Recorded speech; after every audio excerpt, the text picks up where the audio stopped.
কুষ্টিয়ার দৌলতপুর উপজেলার পদ্মা নদী তীরবর্তী ইউনিয়ন মরিচা কৃষিপ্রধান এই ইউনিয়নটিতে বসবাস 26,000 মানুষের। দীর্ঘদিন ধরে পদ্মা নদীর আগ্রাসনে বিলীনের পথে এই ইউনিয়নটি। বর্তমানে পদ্মা নদীতে কমতে শুরু করেছে পানি, আবারও নতুন করে শুরু হয়েছে ভাঙন। প্রতিদিনই নদীগর্ভে চলে যাচ্ছে শত শত বিঘা ফসলি জমি ও বসতভিটা। শেষ সম্বলটুকু হারানোর দুশ্চিন্তা আর আতঙ্কে দিন পার করছে এ অঞ্চলের বাসিন্দারা।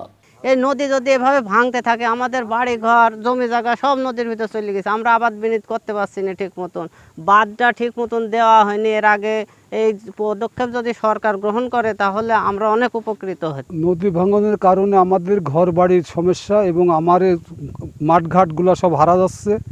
আমরা দীর্ঘদিন কষ্ট করছি। এই যদি সরকার আমাদের দিকে একটা ভালোভাবে বাঁধ দিত তাহলে আমরা ধরেন ভালোভাবে বাস করতে পারতাম। অনেক জমি জায়গা ঘর বাড়ি ভাঙ্গিচুর, ঘরে নদীর ভাঙনের স্রোতে ভাঙি যাচ্ছে। আমাদের এই নদীর শাসন না করতে পারলে আমাদের ঘর বাড়ি বাপদাদার ভিটি মাটি থাকবে না। 1000 পেগেজের কাজ হইলো, সেখানে 500 পেগের কাজ হয়েছে। এখানে নদী রোধ করা যাচ্ছে না। আপনারা দ্রুত আমাদের নদী শাসন করার ব্যবস্থা করেন। জমি জমা যা ছিল কিছু সবই ভেঙে গেছে, নদী পড়ে গেছে। এখন আমার বাসা হারা আমরা বর্তমান হয়ে গেছি। আমরা তো কোনো জ্ঞান বুদ্ধি আমার বলতে আর নাই।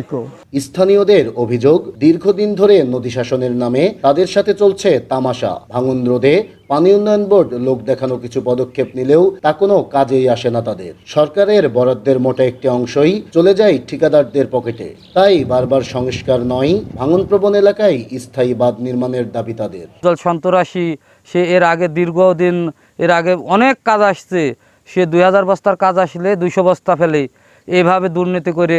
দেখতেই পাচ্ছেন আপনারা কাজ এভাবে কিভাবে করেছে। এবার যে কাজ, এই কাজ যদি স্থায়ীভাবে এই বাঁধ না হয় তাহলে আমাদের এই 10,000 বসতি এখান থেকে নদী গর্ভে মসজিদ, মাদ্রাসা, বাড়ি ঘর, স্কুল যা আছে সব নদী গর্ভে বিলীন হয়ে যাবে। তবে পানি উন্নয়ন বোর্ডের কর্মকর্তারা বলছেন, ইতিমধ্যেই ভাঙনপ্রবণ এলাকাগুলোতে স্থায়ী বাঁধ নির্মাণ প্রকল্প হাতে নিয়েছেন তারা। দ্রুত সময়ের মধ্যেই শুরু হবে বাঁধ নির্মাণের কাজ।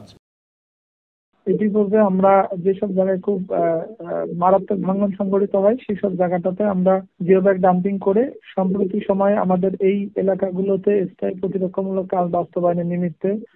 শুধু আশ্বাসী নয়, কৃষিপ্রধান এই অঞ্চলটিতে দ্রুতই নির্মাণ করা হবে স্থায়ী বাঁধ। স্বস্তি ফিরবে স্থানীয়দের মাঝে, এমনটাই প্রত্যাশা সবার।